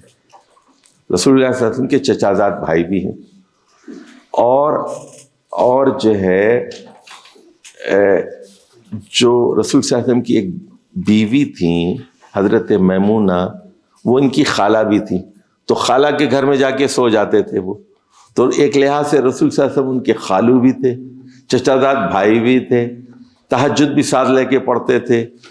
تو اور بڑے ذہین آدمی تھے، سپر انٹیلیجنٹ مین. تو حضرت عمر ان کو 16 سال کی عمر میں شورا میں لے کے جاتے تھے. تو عبد الرحمن بن عوف وغیرہ نے اعتراض کیا، یہ بدری صحابہ ہیں، سینئر لوگ ہیں، 60 سال کے 70 سال کے، یہ 16 سال کا بچہ آ گیا اس میں. تو ان کی تربیت عبداللہ بن عباس کی کس نے کی؟ حضرت عمر نے کی. پھر حضرت عثمان، اور اس کے بعد حضرت علی. حضرت علی نے ان کو کوفے کا، بصرہ کا گورنر بنا دیا. خوارج سے جنگ ہوئی تو ان کے مشیر رائٹ ہینڈ جو ہے حضرت علی کے عبداللہ بن عباس تھے. بہت ذہین. خوارج سے ڈائلاگ ہو رہا ہے تو عبداللہ بن عباس جاتے تھے، بہت ذہین آدمی. اس کے بعد کیا ہوا، 40 ہجری کے بعد جب حضرت علی کی شہادت ہو گئی، امیر معاویہ جو ہے وہ خلیفہ بن گئے، تو یہ مکے میں بیٹھ گئے. مدینہ چھوڑ کے کہاں گئے؟ مکہ آ گئے، خانہ کعبہ میں. وہاں جو ہے یہاں قرآن پڑھانا شروع کیا انہوں نے، اور بڑے شاگرد تیار کیے. کون؟ مجاہد، اکرمہ، قتادہ، حسن بصری، ابن سیرین، سدی وغیرہ بے شمار شاگرد ہیں. سعید بن جبیر، جتنے تفسیر کے بڑے بڑے نام ملتے ہیں نا تفسیر کے آپ کو، وہ سب عبداللہ بن عباس کے شاگرد ہیں. اچھا، صحابہ کرام کے تلامذہ تھے، انہوں نے صحابہ سے علم حاصل کیا. وہ اصحاب رسول کی سیرت اور سنت کے تابعین بے احسان تھے، اس لیے ان کو تابعین کہا جاتا ہے. جلیل القدر تابعین نے چونکہ تفسیر کے ماہر صحابہ سے علم حاصل کیا تھا، اس لیے ان کے اقوال بھی پیش نظر رکھا جائے گا. لیکن اس سلسلے میں مندرجہ ذیل باتوں کا خیال رکھنا ضروری ہے. نمبر 1، تابعین کا اختلاف حجت نہیں ہے، البتہ تابعین کا اجماع حجت ہوتا ہے. ادھر دیکھو، ٹھیک ہے، ایک تابعی کچھ کرا ہے، دوسرا کہتا ہے تو کوئی مسئلہ نہیں، وہ بائنڈنگ نہیں ہے آپ کے لیے. لیکن سارے تابعین کا اجماع ہو جائے وہ بائنڈنگ ہوتا ہے. پھر آپ اجماع از بائنڈنگ. آگے جائیے، تفسیری منقولات دو قسم کی ہوتی ہیں، اسنادی اور غیر اسنادی۔ صحابہ اور تابعین کے تفسیری اقوال میں مضبوط سند والی روایات ہی قبول کی جائیں گی۔ اچھا، بعض روایتیں ایسی ہوتی ہیں جس کی سند نہیں ہوتی، اس کو اہمیت نہیں دیں، اس کو اٹھا کے پھینک دیں، یعنی سند کے ساتھ ہے یا بغیر سند کے ہے۔ آگے جائیے، ملاحم اور مغازی کی کتابیں۔ ملاحم سنیے، یہ جنگی چیزوں کی جو کتابیں ہیں ہمارے ہاں، تو اس کو ملاحم کہتے ہیں، ملحمہ سے ملاحم، اور مغازی غزوات کی چیزیں۔ تو ان واقعات سے تفسیر نہیں کرنا چاہیے، کیونکہ جنگ کے قصوں میں الٹی سیدھی چیزیں ہوتی ہیں اگر وہ صحیح سند کے ساتھ نقل نہ کی گئی ہوں۔ امام احمد بن حنبل فرماتے ہیں 3 چیزیں ایسی ہیں جس میں سند نہیں ہوتی، یعنی وہ حدیث کے عالم تھے امام احمد بن حنبل، وہ کہتے ہیں کہ بہت ساری تفسیر ملاحم اور مغازی میں سند ہی نہیں ہے، الٹی سیدھی باتیں کوٹ کی ہیں لوگوں نے۔ تو اس طرح کی اکثر روایات منقطع اور مرسل ہوتی ہیں، وہ پھر وہ کتاب دیکھ لیجئے، پھر پتہ چلے گا۔ اب مثال دیکھ لیجئے آپ یہاں تابعین کے اقوال میں، سورۃ النور کی آیت نمبر 31 میں، التابعین غیر اولی الاربۃ من الرجال، ادھر دیکھیے جی۔ امام احمد کا قول مطلب یہ 3 چیزیں ایسے جس میں اسناد ہوتی ہے، نمبر 1 پہ تفسیر دیکھا، تفسیر میں بھی سند نہیں ہوتی، بعض ہیں ایسی، جیسے ابن طبری ہی کو لے لیجئے، تو طبری میں بہت ساری روایات ہیں، اس میں اب تخریج ہو گئی ہے کہ یہ صحیح ہے، یہ ضعیف ہے، یہ بے اصل ہے، یہ ساری چیزیں۔ اچھا ادھر دیکھیے پہلے سورہ نور، ادھر دیکھو پہ غور سے، تو اللہ نے کہا یہ باپ ہے، یہ بیٹا ہے، یہ چچا ہے، یہ فلاں ہے، محرم ہے، ان کے سامنے آپ زینت دکھا سکتے ہیں۔ زینت کا مطلب ہوتا ہے میک اپ، زیور، گلے کا زیور، کان کا زیور، زینت، میک اپ، زینت، بال ہیں، یہ سب دکھا سکتے ہیں، زینت، محرم ہے نا آپ کا۔ اس میں ایک ہے التابعین، تابعین کا مطلب ہے آپ کے نوکر چاکر۔ اچھا، اس میں اللہ نے شرط لگا دی غیر اولی الاربۃ من الرجال، وہ اربا والے نہ ہوں، ایسے نوکر جو اربا والے نہ ہوں، غیر اولی الاربۃ من الرجال، ایسے مرد جو اربا نہیں ہے جس میں۔ اب یہ اربا کی تفسیر کیا ہے، کیا مطلب ہے؟ کون سے نوکر، کون سے نوکروں کو آپ زینت دکھا سکتے ہیں؟ عورتیں، ہاں جی، نہیں رجال ہے نا، آگے من الرجال مرد ہیں یار۔ ٹرانسجینڈر پہ میں نے پوری کتاب لکھی ہے، وہ بعد میں رمضان کے بعد رابطہ کر، سمجھے؟ ٹرانسجینڈر اسلام میں، سن لیجئے ایک بات سن لیجئے، اسلام میں 2 ہی جنس ہیں، مرد اور عورت۔ There is no third gender in Islam۔ قرآن میں، حدیث میں زوجین ہے بس۔ ہاں یہ ہو سکتا ہے عورت میں ڈیفیکٹ ہو، مرد میں ڈیفیکٹ ہو، ہے وہ مرد ہی، اس کو مرد کا حصہ ملے گا، ڈیفیکٹ ہو سکتا ہے کوئی، جیسے ایک آنکھ والا مرد ہے، ناک کٹا ہوا مرد ہے، ہونٹ کٹا ہوا ہے، تالو کٹی ہوئی ہے، ہو سکتا ہے ایسا، اندھا ہے پیدائشی، اندھی لڑکی ہے، اندھا لڑکا ہے، ڈیفیکٹ والے بہت ہو سکتے ہیں۔ یعنی وہ ایک عورت کی 2 شرمگاہیں تھی، 2 اووریز تھی اس کے اندر، تو ایسے ہوتے ہیں وہ، لیکن وہ ہے عورت، 2 اور ہے۔ اچھا، ایک آدمی مثال کے طور پر 6 انگلیاں ہیں اس کی، مرد ہے نا، خدا کے بندے، داڑھی ہے، مونچھ ہے، مرد ہے، 6 انگلیاں ہوئی تو کیا ہوا؟ وہ اس کا الگ سیکس ہے کیا؟ اس کا الگ جینڈر ہے اس کی؟ there is no third gender in Islam۔ اب دیکھیے ہمارے پاس ٹائم نہیں ہے، پھر آپ یہ بہت ساری چیزیں پڑھنے کی، ہر سوال مت کیجیے، صرف سبجیکٹ سے ریلیٹڈ سوال کیجیے، ورنہ پھر میں آؤٹ آف ٹریک ہو جاؤں گا۔ اچھا ادھر دیکھیے، اب تابعی قتادہ کہتے ہیں اس سے مراد ایسا دست نگر آدمی ہے جو پیٹ کی روٹی پانے کے لیے تمہارے ساتھ لگا رہے۔ اچھا، مجاہد کہتے ہیں اربا جو ہے جو روٹی چاہتا ہے، عورتوں کا طالب نہیں ہے۔ ادھر دیکھیے، بعض لوگوں نے کہا مغفل ہے، جس کو عورتوں میں کوئی دلچسپی نہیں ہے۔ یعنی ایسا جس سے کوئی خطرہ نہیں ہے آپ کو، ایسا مرد 60 سال کا 65 سال کا جس سے کوئی خطرہ نہیں ہے، یا ہے بھی فرض کیجیے 40 سال کا بھی ہے لیکن اس کو کوئی دلچسپی نہیں ہے، اس گھر کی بیٹیوں کو کوئی خطرہ نہیں ہے ان سے، تو اللہ نے لیکن وہ لگا دی اس کے شرط کے ساتھ ارب غیر اولی الاربۃ من الرجال. تو نوکر رکھتے ہوئے ذرا اس کا خیال رکھیے، نوکر رکھتے ہوئے دیکھیے، اس کا خیال رکھیے، نوکر رکھیے. چلیے جی آگے جائیے. عربی زبان کے معروف اصول و قواعد کے مطابق قرآن کی تفسیر. 5واں اصول یہ ہے کہ قواعد کے مطابق تفسیر کی جائے. اچھا، مفسر عربی زبان پر مہارت رکھتا ہو، علم نحو پر قدرت ہو، اسم کی اعرابی حالتوں کی صحیح توجیہ کرنے کی صلاحیت رکھتا ہو، علم صرف سے شغف ہو، افعال اور اسماء کے تصرفات سے واقف ہو، علم اشتقاق پر مہارت ہو، ہر لفظ کے مادوں کا علم رکھتا ہو. مادہ ہے یہ، مادہ نہیں ہے، مادہ اور چیز ہے، نر مادہ. مادہ یعنی روٹ لیٹرز، لکھ لیجئے مادہ، روٹ لیٹرز.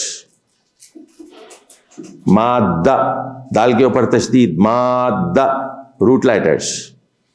اور سب سے اہم چیز ہے بلاغت کلام کا اعلیٰ ذوق رکھتا ہو. بلاغت، ایلاکونسی. دیکھو میں بار بار کہتا ہوں عربی زبان سیکھو، عربی ادب پڑھو، انگریزی ادب پڑھو، اردو ادب پڑھو، بلاغت سیکھو، کمیونیکیشن اسکل سیکھو. تو پاور آف لینگویج بہت اہم چیز ہوتی ہے. Power of language. Science of derivation, علم اشتقاق، سائنس آف ڈیریویشن. جیسے علم ہے، علم سے متعلم بن گیا، عالم بن گیا، معلوم بن گیا، معلومات بن گئے. ایک لفظ سے ہزاروں لفظ، یعلمون، تعلمون، اس کو علم اشتقاق کہتے ہیں. چلیے جی، بلاغت میں علم معانی ہے، علم بیان، علم بدیع ہے. مفسر کے لیے ضروری ہے کہ تشبیہات، استعارے، کنایے وغیرہ سے واقف ہو، ایجاز اور اتناب کی وجوہات کو جان سکتا ہو. ایجاز بتا دیا میں نے، کمپیکٹ. اور اتناب کا مطلب ہے پھیلانا.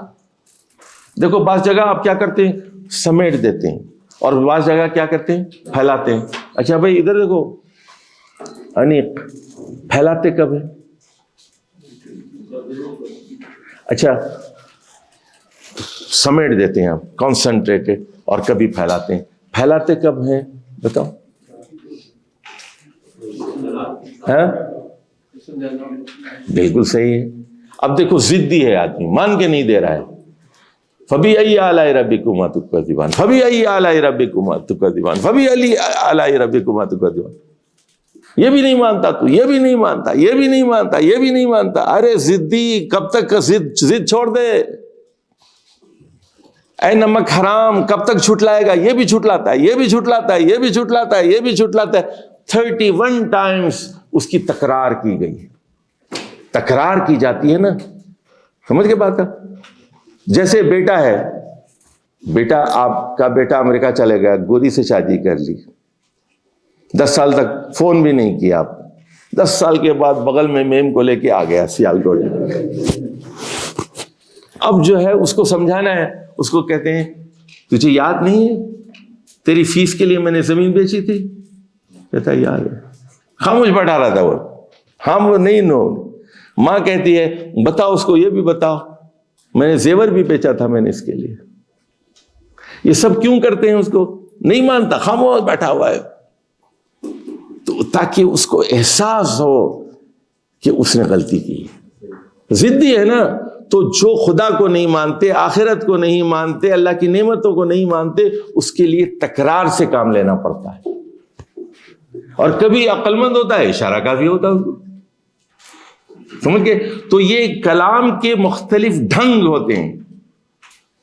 میر انیس کہتا ہے ایک پھول کا مضمون ہو تو 100 رنگ سے باندھو، گلدستہ مانا کو نئے ڈھنگ سے باندھو. ایک پھول کا مضمون ہو تو 100 رنگ سے باندھو. قرآن میں بالکل یہ بات صحیح ہے. ایک ہی مضمون 100 رنگ سے بیان ہوا ہے. میر انیس کی کیا مجال ہے، وہ تو بس ایسے ہی پھٹی سر جو ہے آدمی. اللہ کا کلام ہے نا، یہ تو اللہ کا کلام ہے. اللہ کے کلام کے سامنے میر انیس کیا ہے؟ چلیے جی، اب ذرا دیکھ لیجئے. عربی زبان میں نازل ہوا ہے، اس لیے عربی زبان کے علم کے بغیر فہم قرآن ممکن نہیں ہے. احادیث کی زبان بھی عربی ہے، اور رسول اللہ صلی اللہ علیہ وسلم افصح العرب تھے. عربی فصاحت و بلاغت اور عربوں کے محاوروں کا علم رکھنا بھی لازمی ہے. حضرت عمر نے فرمایا تھا کہ اپنے دیوانوں سے مدد لو. دیوانے کا مطلب یہاں پاگل نہیں ہے، لکھو شاعری کے دیوان، لکھ لو بھائی یہاں. ہاں، دیوان کا مطلب ہے مجموعہ. لوگوں نے پوچھا کہ ہمارے دیوان کیا ہے، تو آپ نے وضاحت کی کہ جاہلیت کے اشعار. اب دو مثالیں دیکھ لیجئے، ادھر دیکھیے پہلے. اب یہ سر سید خان صاحب،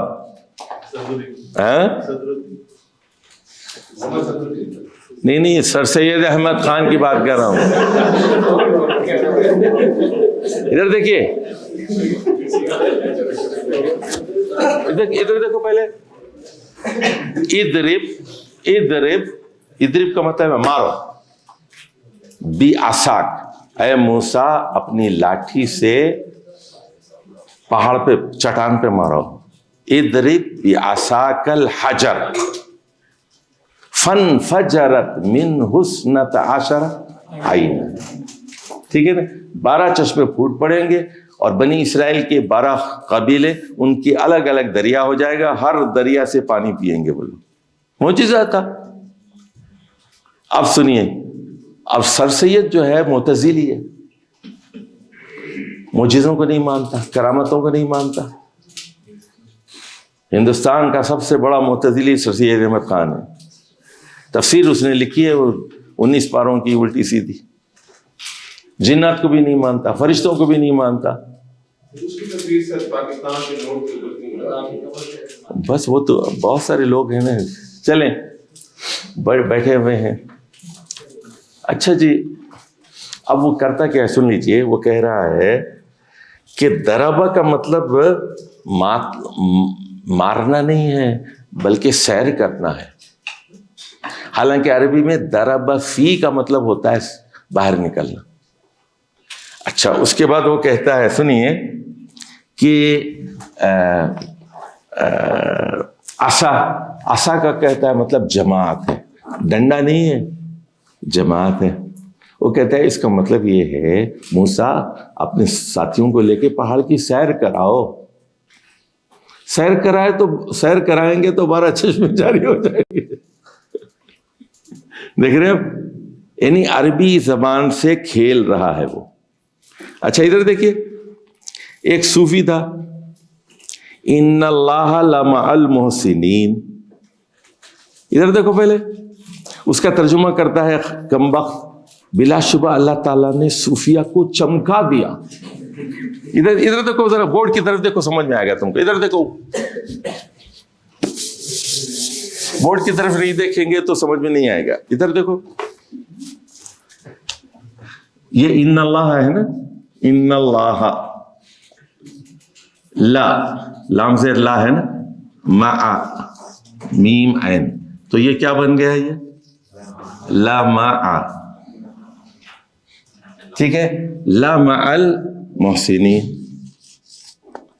تو اس کا مطلب یہ ہے کہ بلا شبہ اللہ تعالی محسنین کے ساتھ ہے. یہ لام الگ چیز ہے، میم عین الگ چیز ہے، مع.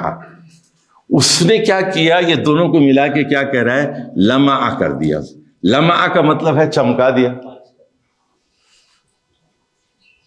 اچھا سنیے، اب یہ عربی کے لحاظ سے غلط ہے. یہ کیوں غلط ہے؟ ادھر دیکھو، اب جیسے عربی میں کہتے ہیں ان الانسان لفی خسر. اب یہ لفی نہیں ہے، یہ لام الگ ہے، یہ فی الگ ہے. تو یہ انا کے جواب میں لا آتا ہے. یہ انا کے لیے انا کے ساتھ لام آتا ہے. یہ ایمفیسائز کرنے کا قاعدہ ہے عربی کا. ایک لام کی ایک قسم ہے جو انا کے ساتھ آتی ہے، انا کے جواب میں آتی ہے. وہ ان الانسان لربہ کنود نہیں کہتے، لکنود کہتے ہیں. سمجھ گئے بات؟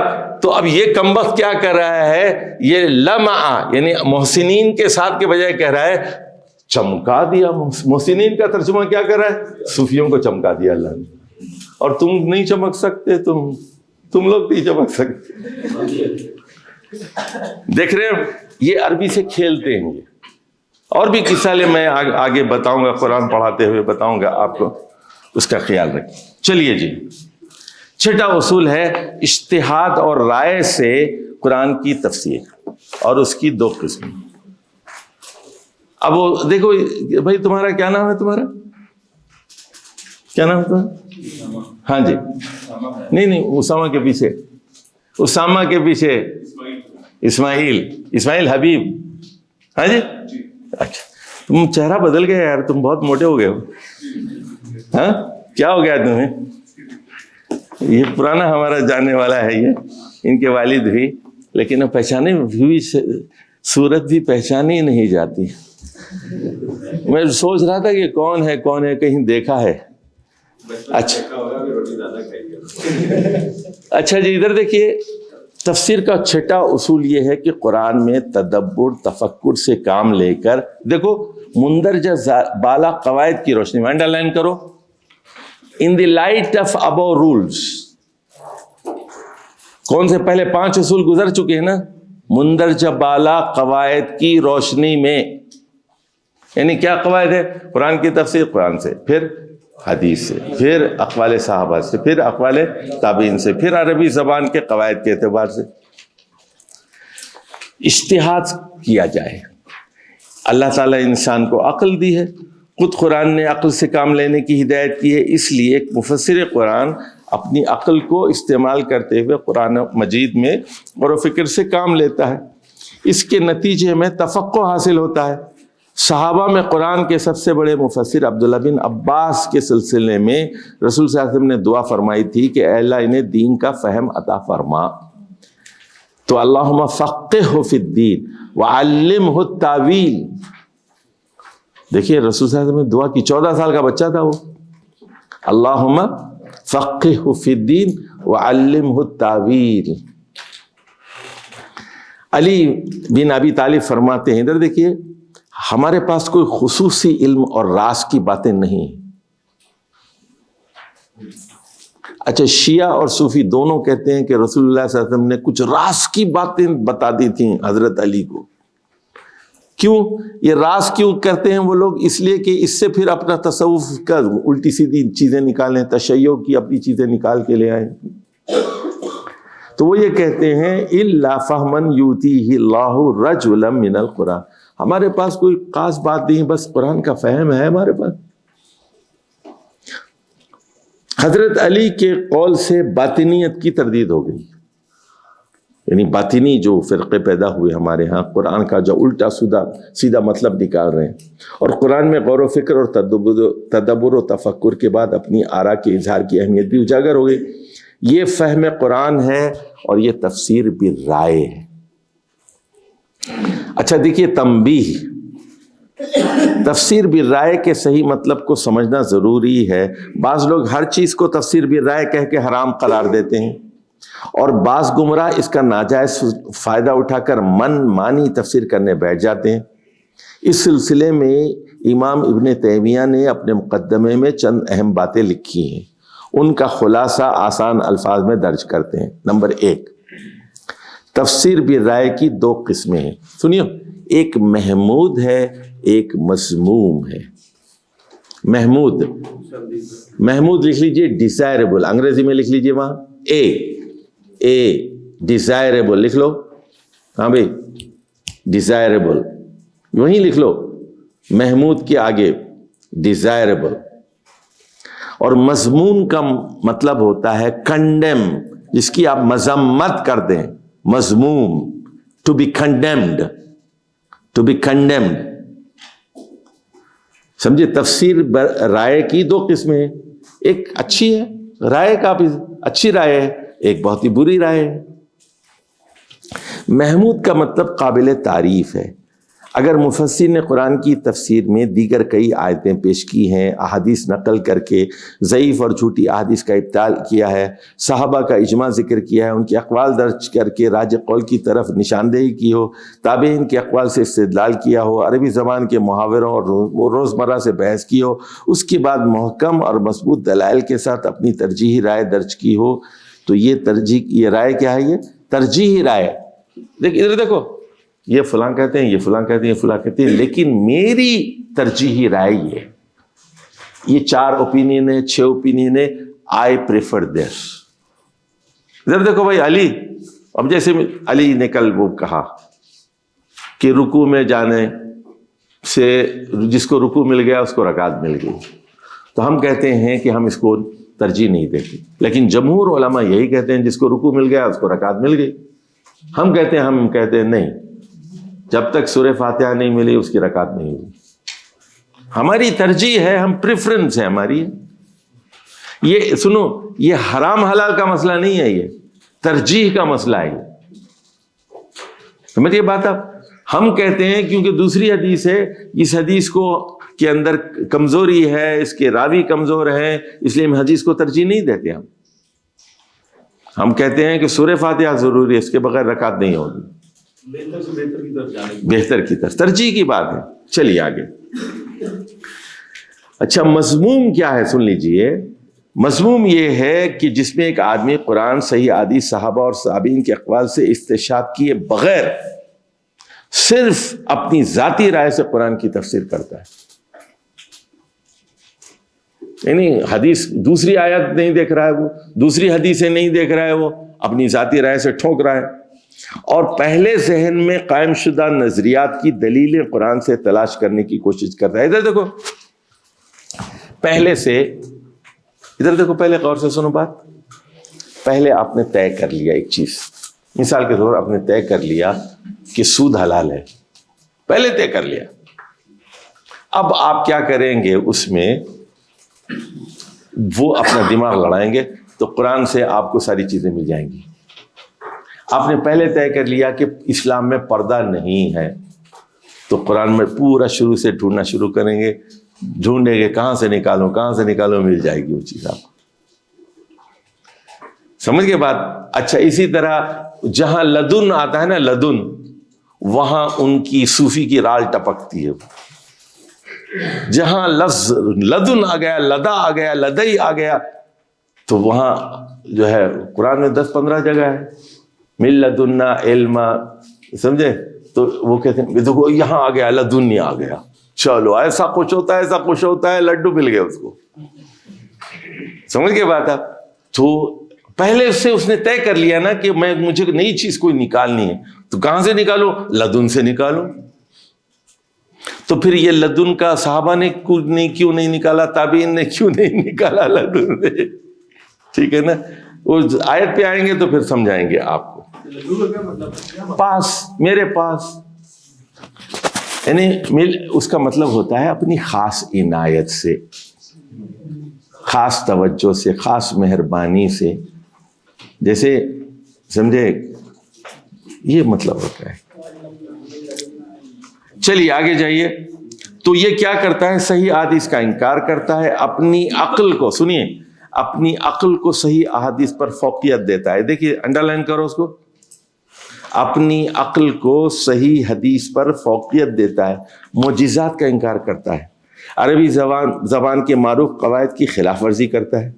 ایسا مفسر قابل مذمت ہے اور اللہ کے ہاں عذاب کا مستحق ہے، کیونکہ اس نے نہ صرف خود کو گمراہ کیا ہے بلکہ دوسروں کی گمراہی کا سبب بھی بنتا ہے. اللہ تعالیٰ ہمیں اس سے محفوظ رکھے. اس لیے امام ابن تیمیہ فرماتے ہیں، سنو غور سے، کہ صرف اور صرف اپنی ذاتی رائے سے مجرد تفسیر کرنا حرام ہے. Only with your personal opinion. وَأَمَّا تَفْسِيرُ الْقُرْآنِ مُجَرَّدْ بِالرَّائِ فَحَرَامٌ. یعنی قرآن دوسری آیت بھی نہیں دیکھ رہے ہیں، احادیث بھی نہیں دیکھ رہے ہیں، صحابہ کے اقوال بھی نہیں دیکھ رہے ہیں، عربی گرامر کو بھی نہیں دیکھ رہے، بس اپنا دماغ چلا رہے ہیں. اچھا یہ میں ایک دن ٹیلی ویژن دیکھ رہا تھا، ایک یہاں پاکستان میں ایک آفت ہے، اس آفت کا نام ہے فرزانہ باری. تو ٹیلی ویژن پہ بیٹھے ہوئے ہیں تو قرآن لے کے آ گئی، اور قرآن کون سا؟ English translation. اچھا وہ اینکر سے کہ دیکھیے آئی براٹ یہ دس از قرآن، شو می، کہاں ہے بتاؤ، پردہ کہاں ہے بتاؤ. میرے پاس قرآن لے کے آئی ہوں، میں انگلش لے کے آئی ہے. بھائی تجھے نہ عربی آتی ہے، نہ حدیث آتی ہے، نہ تجھے کچھ پتہ نہیں، انگلش ٹرانسلیشن لے کے آئی ہے. سمجھے؟ مجھے بتاؤ. اور انگلش میں یہ عمران خان بھی انگلش میں کچھ پڑھ لیا ہے اس نے، سمجھے آپ. تو اس کے بعد اس کی الگ داستان ہے، پھر کبھی سنائیں گے آپ کو. وہ کرسٹینا بیکر کا معاملہ جو ہے وہ پتہ چلے گا. اللہ تعالیٰ کیسے ہدایت دیتا ہے، کیسے گمراہ کرتا ہے. چلیے جی. اچھا اس کے بعد وہ کہتے ہیں سنیے کہ بہت سے مستند اقوال صحابہ، اقوال تابعین کو نقل کرنے کے بعد تفسیر بالرائے محمود کے سلسلے میں فرماتے ہیں اس میں کوئی مذائقہ نہیں. اچھا اس کے بعد سنیے ابن تیمیہ کتنے کام کی بات کرتے ہیں، انڈر لائن کرو. بھلا کہتے ہیں سنیے، بھلا دنیا میں کوئی مفسر ایسا گزرا ہے جس نے اپنی رائے کا اظہار نہ کیا ہو؟ یعنی آج تک ہزاروں تفسیریں لکھی گئی ہیں، ہر زبان میں لکھی گئی ہیں. کیا کوئی مفسر ایسا بھی گزرا ہے جس نے اپنی رائے کا اظہار ہی نہیں کیا ہو؟ فَأَمَّا مَن تَكَلَّمَ. اچھا لیکن وہ کہتے ہیں جو شخص بما یعلم من ذلک لغتاً و شرعاً فلا حرج علیہ، تو جو آدمی لغت پر مہارت رکھتا ہو، رسول صلی اللہ علیہ وسلم کی شریعت کے احکام کے مطابق تفسیر کرتا ہو، اس میں کوئی حرج نہیں ہے، کوئی مذائقہ نہیں ہے. سمجھ گئے؟ یہ تفسیر محمود ہے، بشرطے کہ آپ قرآن کی مخالفت نہ کریں، حدیث کی مخالفت نہ کریں، کسی صحیح کی، اجماع کی مخالفت نہ کریں، اور عربی زبان کے قواعد کی مخالفت کریں، اپنی رائے کا اظہار کریں، کوئی مسئلہ نہیں ہے اس میں. اچھا اس کے بعد سنیے علماء سلف کے بارے میں فرماتے ہیں کہ جب علم ہوتا تو گفتگو کرتے، لا علمی کی صورت میں سکوت اختیار کرتے. علم رکھنے کے باوجود خاموشی اور سکوت اختیار کرنا عالم کے لیے بہت گناہ ہے. یعنی دیکھیے صحابہ تابعین کا مسئلہ یہ تھا، تبع تابعین کا، جب علم ہوتا تھا نا کہتے تھے بتا دیتے تھے، نہیں ہوتا کہتے تھے کہ نہیں ہمیں نہیں پتا. چھپاتے بھی نہیں تھے وہ علم کو، نہ چھپاتے تھے نہ اوور ایکٹنگ کرتے تھے. نہیں ہوتا تو کہتے تھے کہ مجھے نہیں پتا. چھپانا بھی حرام ہے اور بہت زیادہ جو ہے اپنے آپ کو اپنی حیثیت سے زیادہ سمجھنا بھی جائز نہیں. اب آ جائیے مفسر کی اجتہادی غلطی. ادھر دیکھیے آپ نے اجتہاد کیا نا تو غلطی ہو گئی. اب سے مفسر ایک امتی ہے، رسول نہیں ہے، معصوم نہیں ہے، بہت بڑا عالم دین ہے، لیکن بہرحال ایک انسان ہے. علم اور حسن نیت کے باوجود اس سے غلطی ہو سکتی ہے. امام ابن تیمیہ پر اللہ تعالیٰ اپنی رحمت نازل فرمائے کتنی متوازن گفتگو کرتے ہیں، اور وہ کہتے ہیں بدعتی مفسر کی غلطیوں اور اہل سنت والجماعت کے نیک نیت مفسر کی اجتہادی غلطیوں کے درمیان فرق واضح کا ہے. دیکھو ایک دو آدمی ہے نا، ادھر دیکھو، یہ آدمی جان بوجھ کر قرآن میں غلطی کر رہا ہے، جان بوجھ کر الٹا مطلب نکال رہا ہے. یہ آدمی قرآن کو مانتا ہے، حدیث کو مانتا ہے، لیکن سمجھ میں غلطی ہوگی اس سے. دونوں میں فرق نہیں ہے. اس نے محنت کی ہے، عربی لغت کو کھنگالا ہے، قرآن کو دیکھا ہے، حدیث کو دیکھا ہے، اجماع کو دیکھا ہے، اقوال صحابہ کو، تابعین کو دیکھا ہے. یہ کچھ نہیں، بس اپنے لگا رہا ہے مفسر بن کے، ایسے ہی کچھ نہیں آتا، بونگیاں جب مارتا جا رہا ہے. دونوں میں فرق نہیں. دیکھیے اس کے بعد وہ کہتے ہیں وَفِي الْجُمْلَةِ من عدل من مذاہب الصحابۃ والتابعین وتفسیرہم الی ما یخالف ذلک کان مخطئا فی ذلک بل مبتدعا وان کان مجتہدا مغفور لہ خطوہ.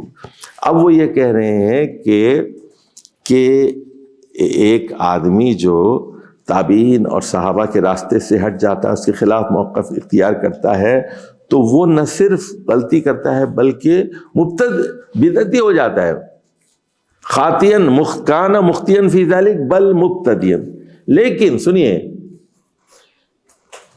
یہ جو آدمی بغیر دلیل کے الٹی سیدھی ہانک رہا ہے وہ بدعتی ہے، وہ تو گنہگار بھی ہے، خاطی بھی ہے، مختی بھی ہے، بدعتی بھی ہو گئے. لیکن یہ جو غلطی کر رہا ہے محنت کرنے کے بعد، وَإِنْ كَانَ مُجْتَهِدًا، بڑی محنت کی اس نے، 2 سال 4 سال لگائے، تو نہ صرف سنیے اس پہ اجر ملے گا، اس کو اللہ مغفرت بھی فرمائے گا. اس میں یہ بھی کہا جاتا ہے کہ اگر مجتہد کی غلطی ہو جائے تو اس کو کہا جائے. جی جی اس کی وہ اجتہاد صحیح ہو جائے. جی جی جی جی جی جی یہ لکھا ہے ہم نے کہیں، تو وہ دیکھ لیں گے انشاءاللہ. اچھا جی، اب آ جائیے، ذرا آگے جائیے. تفاسیر میں بے جا تفصیلات، یہ پہلے بتا چکا ہوں، پھر دوبارہ پڑھ لیجئے. مثال کے طور پر غیر مستند واقعات بلکہ بے فائدہ بے اصل تفصیلات بھی ہوتی ہیں. مفسر کے لیے ضروری ہے کہ وہ اپنی تفسیر کو فضول اور بے فائدہ تفصیلات سے پاک رکھے جن کی کوئی دلیل اور سند نہ ہو. یہ سب سے بڑا، یہ ہمارے دور کا سب سے بڑا جو یہ جھوٹا ہے نا، وہ تاریخ جمیل ہے. مثال کے طور پر حضرت یوسف کے بارے میں وہ کہتے ہیں کہ زلیخا نے ایک گدھے پہ بٹھایا حضرت یوسف کو، ان کا منہ کالا کیا، پورے شہر میں گدھے پہ بٹھا کے پھرایا. کہاں ہے بھائی یہ؟ ارے بے خوف آدمی ہے، کہیں سے قصے لے کے آتا ہے، کہاں سے لے آتا ہے نہیں معلوم. اچھا، ایک مرتبہ وہ صاحب فرمانے لگے حضرت عیسیٰ علیہ السلام کا ایک شاندار محل تھا. اچھا، اس کی بھی سن لیجئے، ضیاء محی الدین کی طرح اس کی آواز بڑی اچھی ہے. آواز کا بھی جادو ہوتا ہے نا. تو بے سروپا بے سند قصے بیان کرنے کی کیا ضرورت ہے؟ لوگ واہ واہ کرتے ہیں، الو بناتا ہے بس، اور کچھ نہیں.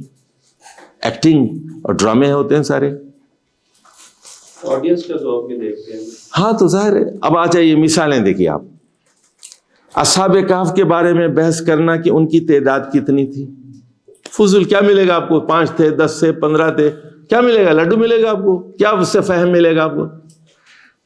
حضرت نوح کی کشتی کی لمبائی اور چوڑائی کتنی تھی؟ قرآن مجید میں بے فائدہ تفصیلات سے گریز کیا گیا ہے. قرآن مقاصد پر نگاہ رکھتا ہے. انڈر لائن کرو بھائی، یہ انڈر لائن کرو. قرآن مقاصد پر نگاہ رکھتا ہے. قرآن کے طالب علم کو بھی قصے کے مقصد پر نگاہ رکھنی چاہیے کہ اصحاب کہف کیوں غار جانے پر مجبور ہوئے، حضرت نوح کو کشتی بنانے کا حکم کیوں دیا گیا. یعنی آپ مقصد کو دیکھیے نا، سمجھ گئے بات؟ مقصد کو دیکھیے آپ. چلیے جی، بلاغت اور سیاق و سباق. سیاق و سباق یعنی کانٹیکسٹ، لکھ لو اوپر، کانٹیکسٹ. کانٹیکسٹ بہت اہم چیز آ رہی ہے جی. طبیعت ٹھیک ہے تمہاری؟ اچھا، تو تم نے وہ چادر اوڑی ہوئی ہے تو یہ. چلیے جی، اب یہاں دیکھیے، بلاغت ایک وسیع چیز ہے. صرف چند ایک چیزوں کا ذکر کیا جا رہا ہے. ادھر دیکھو بھائی، ایک ہی لفظ کے مختلف معانی. دیکھو بھائی، ادھر دیکھو ذرا غور سے سنو. ایک ہی لفظ کے مختلف معانی. This is my right hand. This is your right. This is my right. یہاں right کا مطلب اور ہے، سمجھے؟ اور یہاں پر کہ آپ کا حق ہے، میرا حق ہے، سمجھے؟ You are right, I was wrong. یہاں رائٹ کا مطلب اور ہے. ایک ہی لفظ ہے نا.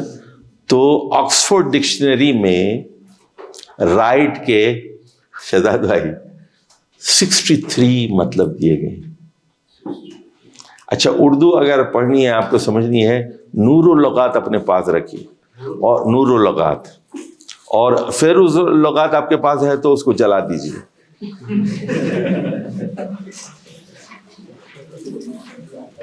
اس کا نام ہی غلط ہے. وہ فیروز اللغات جو ہے نا عربی کی ترکیب اعتبار سے غلط ہے. فیروز فارسی کا لفظ ہے, وہ لغات کی فیروز کیا مطلب ہوتا ہے؟ یہ نام ہی غلط ہے اس کا. اچھا ادھر دیکھیے, تو قرآن میں بھی بعض الفاظ ہیں جیسے رب, الہ, عبادت, دین, طاغوت, ذکر, امہ, روح, صلاۃ.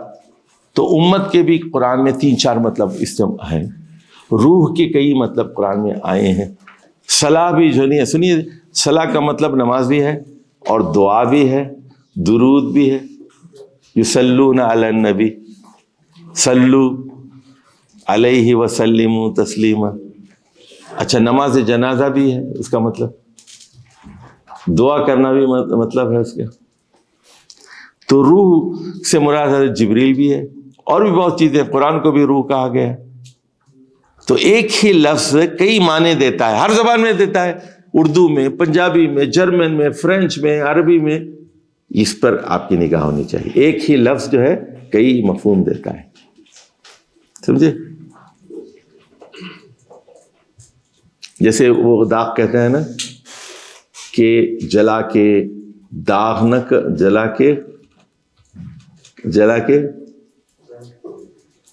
جلا کے خاک نہ کر دوں تو داغ نام نہیں, سمجھے؟ تو یہ یعنی مختلف ایک لفظ کو 2 معنوں میں استعمال کرتے ہیں. ہاں یا بالکل ٹھیک. چلیے جی, اب آ جائیے دوسری چیز. ایک ہی مضمون کے لیے مختلف الفاظ, ایک ہی مضمون کے لیے مختلف الفاظ. ادھر دیکھیے, جیسے آپ کہتے ہیں آپ میرے پاس تشریف لائیے, یا آپ کہتے ہیں آپ کا گھر پر انتظار کروں گا. ایک ہی مضمون ہے, دعوت دینا ہے آپ کو بلانا مقصود ہے نا, مضمون ایک ہے, لیکن میں 100 طریقے سے اس کو ادا کرتا ہوں. آپ کہتے ہیں چائے پینے کے لیے آ جائیے, آپ شام کی چائے میرے گھر پئیں گے, شام کی چائے میرے ساتھ پیجیے. تو کئی انداز ہیں نا کہنے کے. اہل زبان ان کی مرضی ہے, جیسے چائے لپیٹ کے بات کریں. چائے کی ٹیبل پر بیٹھتے ہیں. ہاں بیٹھتے ہیں, ٹھیک ہے. تو اب جیسے مثال کے طور پر دیکھیے, اب نامہ اعمال ہے. دیکھیے قیامت کے دن آپ کو نامہ اعمال دیا جائے گا نا, کتاب دی جائے گی. یہ مضمون کئی جگہ آیا ہے قرآن میں, ٹھیک ہے, کئی جگہ آیا ہے. تو ایک جگہ ہے ینظر, یوم ینظر المرء ما قدمت یدا, دیکھ لے گا. ینظر, یوم ینظر المرء, جو اعمال پیش کیے اس نے ان کو وہ دیکھ لے گا. ینظر. دوسری جگہ ہے یرہ, ادھر دیکھیے, فمن یعمل مثقال ذرۃ خیرا یرہ شرا یرہ. ایک ہی مضمون ہے کہ آپ اپنا نامہ اعمال دیکھیں گے. کہیں ینظرو استعمال ہوا, کہیں یرہ استعمال ہوا, کہیں ینبئکم بما کنتم تعملون, تمہیں دکھا دیا جائے گا, اللہ تعالیٰ دکھا دے گا. اچھا چوتھا لفظ دیکھیے, آپ کہیں گے مالی ھذا الکتاب, عجیب کتاب ہے, لا یغادر صغیرۃ ولا کبیرہ الا احصاھا, عجیب کتاب ہے یہ. وہی مضمون ہے, دیکھیے انداز بدل رہے ہیں. اچھا, اور کہا جائے گا اقرا, اقرؤوا کتابیہ, اپنی کتاب پڑھو, دیکھ لو کیا کیا بدماشیاں کر کے آئے ہو تم, پڑھ لو نا کتاب اپنی. اقرؤوا کتابیہ, میری کتاب. اچھا سنیے, ایک ہی جملے کے 2 مطلب, ایک ہی جملے کے 2 مطلب. یہ بلاغت کی انداز دیتے ہیں. اردو میں بھی ایسے ہوتا ہے, عربی میں بھی ہوتا ہے, پنجابی میں بھی ہوتا ہے, پشتو میں بھی ہوتا ہے, ہر زبان میں ہوتا ہے اس طرح کا. جیسے مثال کے طور پر قرآن کی آیت ہے قال, دیکھیے سورہ قاف میں ہے قال قرینہ، قال قرینہ، آیت نمبر 23 میں بھی 27 میں. ایک جگہ قرینہ کا مطلب ہے فرشتہ، دوسری جگہ قرین کا مطلب، قرین کے لفظی معنی ہے ساتھی، اس کا مطلب ہے ابلیس. اچھا دیکھو سورہ بقرہ میں 2 جگہ ہے، 215 219 میں یسألونک ماذا ينفقون، وہ پوچھتے ہیں کہ کیا خرچ کیا جائے. تو ایک جگہ اس کا مطلب ہے کتنا خرچ کیا جائے، اور دوسرا مطلب ہے اس کا کس پر خرچ کیا جائے. اچھا سیاق و سباق بتا دے گا آپ کو، سمجھ کے بات. ایک ہی آیت یہاں اس کا ترجمہ الگ کریں گے، وہاں ترجمہ الگ کریں گے. تو زبان کے سنیے، زبان کے پیرایوں پر، اسٹائلز پر، اسالیب پر آپ کی نگاہ ہونی چاہیے. سمجھ گئے بات؟ چلیے جی آگے جائیے. سیاق و سباق کا 7واں اہم اصول کیا ہے؟ اس میں سباق کہتے ہیں بعد آنے والی، اور سیاق کہتے ہیں جو سبقہ کا مطلب ہے جو پہلے گزر چکی، سیاق جو آگے آنے والی. یہی نظم کلام ہے. ادھر دیکھیے، اب یہ آیت میں نے لکھی نا، اب یہاں پر اس سے پہلے کیا ہے، اس کے بعد کیا ہے، یہ سیاق اور سباق ہے. آگے اور پیچھے کیا ہے، اس کو دیکھنا بہت ضروری ہوتا ہے. ٹھیک ہے، سیاق و سباق کیا ہے اس کا. مثلاً دیکھیے حکمت، حکمت کا کیا مطلب ہے؟ دانائی، وزڈم. ایک لفظ ہے حکمت، وَلَقَدْ آتَيْنَا لُقْمَانَ الْحِکْمَةَ، لقمان کو ہم نے حکمت عطا کی تھی. اچھا ادھر دیکھو، اب لیکن اب یہاں ادھر دیکھیے 261 سورہ بقرہ 261 to 274، 14 آیات ہیں پیسہ خرچ کرو، پیسہ خرچ کرو، پیسہ خرچ کرو، اے بخیلو، اے کنجوسو، تمہارا ایمان معتبر نہیں ہے، پیسہ خرچ کرو. کتنی آیات ہیں؟ 14 آیات ہیں. کہاں سے شروع ہوتا ہے مضمون؟ 261 سے. اس کے بعد کہا جاتا ہے جس کو حکمت عطا کی گئی اس کو خیر کثیر عطا ہو گئے.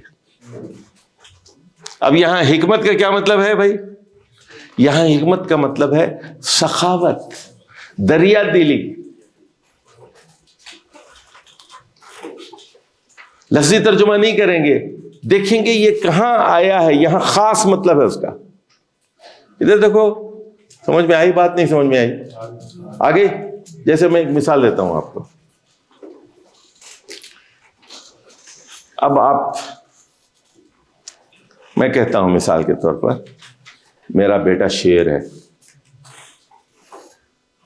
پتا ہے میٹرک میں 90% نمبر لیے، بیٹا میرا شیر ہے، شیر 90% لے کے پاس ہوا ہے. یہاں شیر کا کیا مطلب ہے؟ ہاں، لائق، ذہین، محنتی، یہ مطلب ہے اس کا. اچھا سنیں، میں کہتا ہوں میں نے آج ایک شیر پکڑا، شیر پکڑا. اس نے کہا کہ میں 50,000 روپے ڈونیٹ کرتا ہوں، یہ کلاس والوں کو 50,000 کی کتابیں خرید کر آپ دیجئے. میں نے ایک شیر پکڑا. یہاں شیر کا کیا مطلب ہے؟ مخیر اور دریا دل، دریا دل، صاحب ایمان آدمی. ہاں جی، ہاں، اور فیاض بھی ہے نا، سخی داتا ہے، صاحب ایمان بھی ہے نا، اس لیے پیسے دے رہا ہے وہ. تو یہاں شیر کا مطلب شیر نہیں ہے. سمجھ گئے بات؟ تو کانٹیکسٹ بتائے گا کہ وہاں لفظ کا کیا مطلب ہے. یہ بھی کہہ سکتے ہیں کہ ایک شیر لندن میں بھی بیٹھا. ہاں کہہ سکتے ہیں، کیوں نہیں کہہ سکتے؟ ہاں بالکل، کیوں نہیں کہہ سکتے آپ. اور بالکل کہہ سکتے ہیں. دیکھیے یہی تو سنیے، زبان کی باریکیاں یہی ہوتی ہیں. تو جو سنیے، اگر آپ پورے مضمون کو عربی میں نہیں پڑھ رہے ہیں قرآن کے، تو وہ مضمون کا آپ تعین نہیں کریں گے کیا بات ہو رہی ہے. ٹھیک ہے نا؟ چلیے جی. اچھا ادھر دیکھیے، میں نے ایک چیز یہاں لکھی ہے دیکھیے 3 باتیں لکھی ہیں. ہر لفظ گونگا ہوتا ہے. ہر لفظ کیا ہوتا ہے؟ گونگا ہوتا ہے. لغت اور قاموس میں آ کر لفظ تتلانے لگتے ہیں. قاموس یعنی ڈکشنری، لکھ لیجیے. ڈکشنری میں دیکھو، ادھر دیکھو، اب یہی لفظ شیر کو لے لو آپ. شیر تو گونگا لفظ ہے. ایک گورا سنے گا شیر، وہ کہیں گا شاید کمپنی کے شیر ہو، اسٹاک ایکسچینج کے شیر کی بات کر رہا ہے. شیر کہہ رہا تھا یہ، ٹھیک ہے نا. تو شیر ایک گونگا ہے وہ. لیکن اچھا ڈکشنری میں آپ جائیں گے نا، شیر آپ ڈکشنری کھول لیا، اس میں لکھا ہوتا ہے ایک چوپایا، ایک درندہ، ایک گوشت خور. بس اتنا لکھا، ایک درندہ، ایک چوپایا، ایک گوشت خور، یہ لکھا ہوا ہے. لیکن میں کہہ رہا ہوں میرا بیٹا شیر ہے، میں کہہ رہا ہوں میں نے شیر پکڑا 50,000 روپے دیے، یہ مطلب ڈکشنری میں نہیں ہے. سمجھ گئے بات؟ ایک ڈکشنری میں کیا ہے؟ لفظ توتلاتا ہے. ڈکشنری میں لفظ توتلا رہا ہے، تھوڑا بہت مفہوم دے رہا ہے، اس کا اصل مفہوم نہیں دے رہا ہے. لیکن سلسلے کلام میں پوری طرح لفظ آب و تاب کے ساتھ روشن ہو جاتا ہے. سیاق و سباق، کانٹیکسٹ. آئی بات سمجھ میں؟ بھائی کوئی کسی کو سمجھ میں نہیں آیا تو پوچھ لو. جی سمجھ میں آ گئی ہر ایک کو بات؟ چلیے اب اس کی مثال میں دے رہا ہوں. دیکھیے آپ، متقین کا لفظ قرآن میں کئی جگہ ہے، ہر جگہ اس کا الگ مطلب ہوگا. ہر جگہ اس کا الگ مطلب ہوگا. مثال کے طور پر متقین کا لفظ سورہ توبہ میں معاہدے کی پابندی کرنے والوں کے بارے میں استعمال ہوا ہے. یعنی خارجہ پالیسی، فورن پالیسی کے متقی ہیں وہ لوگ. دیکھیے وہ تھا نا ہمارا زرداری، وہ کہتا ہے نا، کیا کہتا تھا وہ، یاد ہے اس کا جملہ؟ ہاں معاہدہ ہے جو قرآن حدیث تو نہیں ہے. معاہدہ توڑ کے کہتا ہے قرآن. ارے بھائی قرآن کہتا ہے کہ معاہدوں کے اوفوا بالعقود کہہ رہا ہے قرآن، معاہدوں کو پورا کرو. اور وہ خبیث کیا کہہ رہا ہے؟ کہہ رہا ہے کہ معاہدہ ہے، قرآن حدیث تو نہیں ہے نا. دیکھ رہے کیسے لوگ بیٹھے ہوئے ہیں ہمارے یہاں، کیسے لوگوں کو صدر بنا دیا گیا ہے ہمارے یہاں. بنانے والے سارے وہ جو ہے نا، ظاہر ہے کہ وہ ان کی اپنے انٹرسٹ ہیں، ان کے سب مل کر کھاتے ہیں سارے. چلیے اب دیکھیے سورہ قصص میں یہ لفظ استعمال ہوا ہے.